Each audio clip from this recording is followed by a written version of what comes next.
In the air and turn it on the rocky road, all the way to Dublin, Wappody-Wah. In the merry months of June, when we almost got to Dublin. What do you do with a drunken sailor? What will you do as a drunken sailor? What will you do with a drunken sailor? Well, I don't know. What will we do with a drunken sailor? What will you do as a drunken sailor? What will you do with a drunken sailor? Well, I don't know. Way, hey, up she rises, way, hey, up she rises, way, hey, up she rises, well, I don't know. Shake is better with the rusty razor. Shake is better with the rusty razor. I went down to the London town to have a little fun on the underground. The lassies turned their heads around and said, don't let the crowd. Let the wind blow high, let the wind blow low. Through the streets of my kilt I go. All the lassies say hello.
C'était un spectacle très intéressant, qui fait bien passer la pilule pédagogique par des procédés assez cool.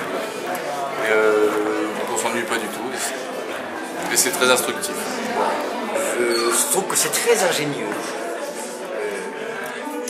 J'ai adoré le décor et je trouve que son décor est ingénieux, subtil, le miroir, tout ce qu'on voit, le chaos tournant, c'est vachement bien. Puis après l'évolution, c'est très bien. Et l'acteur, je trouve qu'il est vraiment en harmonie avec ce décor. Donc, il nous a bien fait rire, il est vivant, il arrive à changer de langue.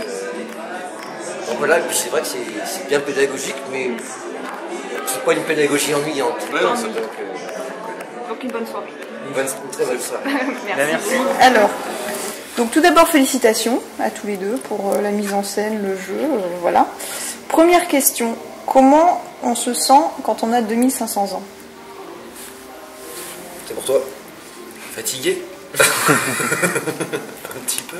Alors ça fait quoi d'avoir plusieurs vies comme ça, d'être ébéniste, architecte, comédien, costumier, tout ça en 1 heure de temps? Ah bah c'est assez agréable, c'est un petit peu ça qui est chiant dans une vie, c'est que justement il n'y en a qu'une. Là j'ai l'occasion d'en vivre, j'ai pas compté, mais enfin beaucoup. Il y en a un paquet, ouais. Par contre le choix des métiers est forcément toujours... il est jamais comédien dans sa vie en fait, de personnage, il est jamais comédien, il est jamais sur le devant de la scène, il est toujours dans les tâches qui sont dans l'obscurité, voilà, dans les coulisses. C'était vachement important, j'y tenais beaucoup, parce que ce soit un vrai passionné qui qui ne se met pas en avant, qui n'est pas une vedette, mais qui est justement quelqu'un qui fabrique. Un jeu d'écriture collective, et comment sont venues les idées de mise en scène? Alors non, voilà. Non, c'est pas un jeu d'écriture collective, c'est un projet qui est né au tout départ d'une suggestion de Joël de l'espace culturel Georges Brassens, Joël David, qui m'a proposé un jour de dire voilà, je voudrais bien pour l'année prochaine un spectacle sur l'histoire du théâtre. Et il m'a dit vas-y, t'as carte blanche, écris-moi un truc, sachant que on faisait régulièrement au Rollmops depuis pas mal d'années des visites du théâtre, on racontait un petit peu l'histoire du théâtre à des gamins, etc. à travers le lieu. Voilà. Et donc c'est parti comme ça. J'ai choisi l'angle de l'architecture. Parce que ça me paraissait être un bon vecteur pour raconter tout le reste. Et donc c'est une écriture personnelle. J'ai écrit en pensant à Benoît, par contre. Donc j'ai écrit aussi des choses qui étaient un peu dans son registre de jeu aussi, enfin des choses que avec lesquelles je savais qu'il allait pouvoir s'amuser. Les choix de mise en scène étaient conditionnés par un cahier des charges un peu strict qui était de se dire il faut qu'on puisse jouer ce spectacle dans des établissements scolaires, dans des lieux pas équipés. Voilà, d'où l'idée de fabriquer ce petit mini Castellet, en fait, pratiquement, qui puisse aussi bien s'adapter à des grands espaces qu'à des tout petits espaces, et qu'on arrive à trouver un jeu assez astucieux pour raconter ces 2500 ans d'histoire avec très peu de choses, en fait. Voilà. Troisième question. Est-ce qu'on retombe un peu en enfance quand on manipule des maquettes, des marionnettes comme ça? Carrément. Quand il est arrivé avec toutes ces maquettes, ouais, c'était Noël. Ouais, c'était Noël. Moi, j'ouvrais les cadeaux et je disais ah, théâtre à l'italienne, le globe, il est là. Ouais. Tu sais, il y a un côté comme ça, oui, c'est vrai. Ouais, puis de toute façon, pour être comédien, c'est peut-être rester un petit peu. Vous avez joué plusieurs fois pour les scolaires. Quel retour vous en avez eu? Plutôt bien, hein, en général. De toute façon, le spectacle a été créé au départ dans les établissements scolaires directement, parce qu'on a fait la création au lycée Mariette à... Non, ça fonctionne très bien. Je les sens intéressés. Alors au début, un peu qu'est-ce que c'est que ça, et puis bon, l'architecture du théâtre. Et puis très vite, on sent qu'ils sont pris dedans. Alors je sais pas, par le personnage, par le foisonnement. Il y a quand même beaucoup de choses à voir. On a essayé de faire quelque chose de ludique aussi, qui soit rigolo, avec beaucoup de changements de personnages.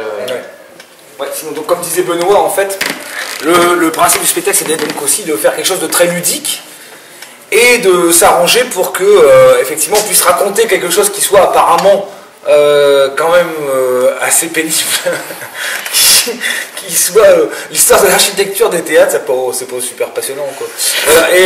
Et en fait, voilà, l'idée, c'était quand même d'en faire quelque chose qui soit amusant, et ça fonctionne plutôt bien. Ça ressemble vraiment à ça sur scène. Ouais, tu ressembles à ça. Bravo. Nous n'avons rien à ajouter. Benoît, as-tu quelque chose à ajouter pour ta défense? J'ai soif. Voilà, ça c'est un bon mot. Bien. Si, on donne rendez-vous à tout le monde le 16 juin. Au Globe. Alors, voilà. Le pièce Globe vrai, non, pas le vrai. Un mini Globe, donc au Château d'Ardelot, au centre culturel de l'Entente Cordiale. Donc, une reproduction de théâtre élisabétain en bois. Et on va jouer tout le beat dedans. Alors, c'est génial parce qu'on a joué donc dans un théâtre à l'italienne, on a joué dans des boîtes noires, on a joué un peu partout. Il nous manque un théâtre élisabétain, c'est pas tous les jours en France qu'on a l'occasion de jouer dans un théâtre élisabéthin, donc c'est super de pouvoir jouer ce spectacle dans ça. Et il ne manquera plus que Tête de l'Épidore en Grèce, et puis on aura tout fait. Sinon, pour parler, je les ai appelés. Tu les as appelés? Bien joué. Et on pourra vous suivre pour vous interviewer en Grèce? Non. Il y a pas de... Bien, merci. Ils sont très sympas. Au revoir. Merci. Au revoir. Au revoir. C'est bon. 16 juin.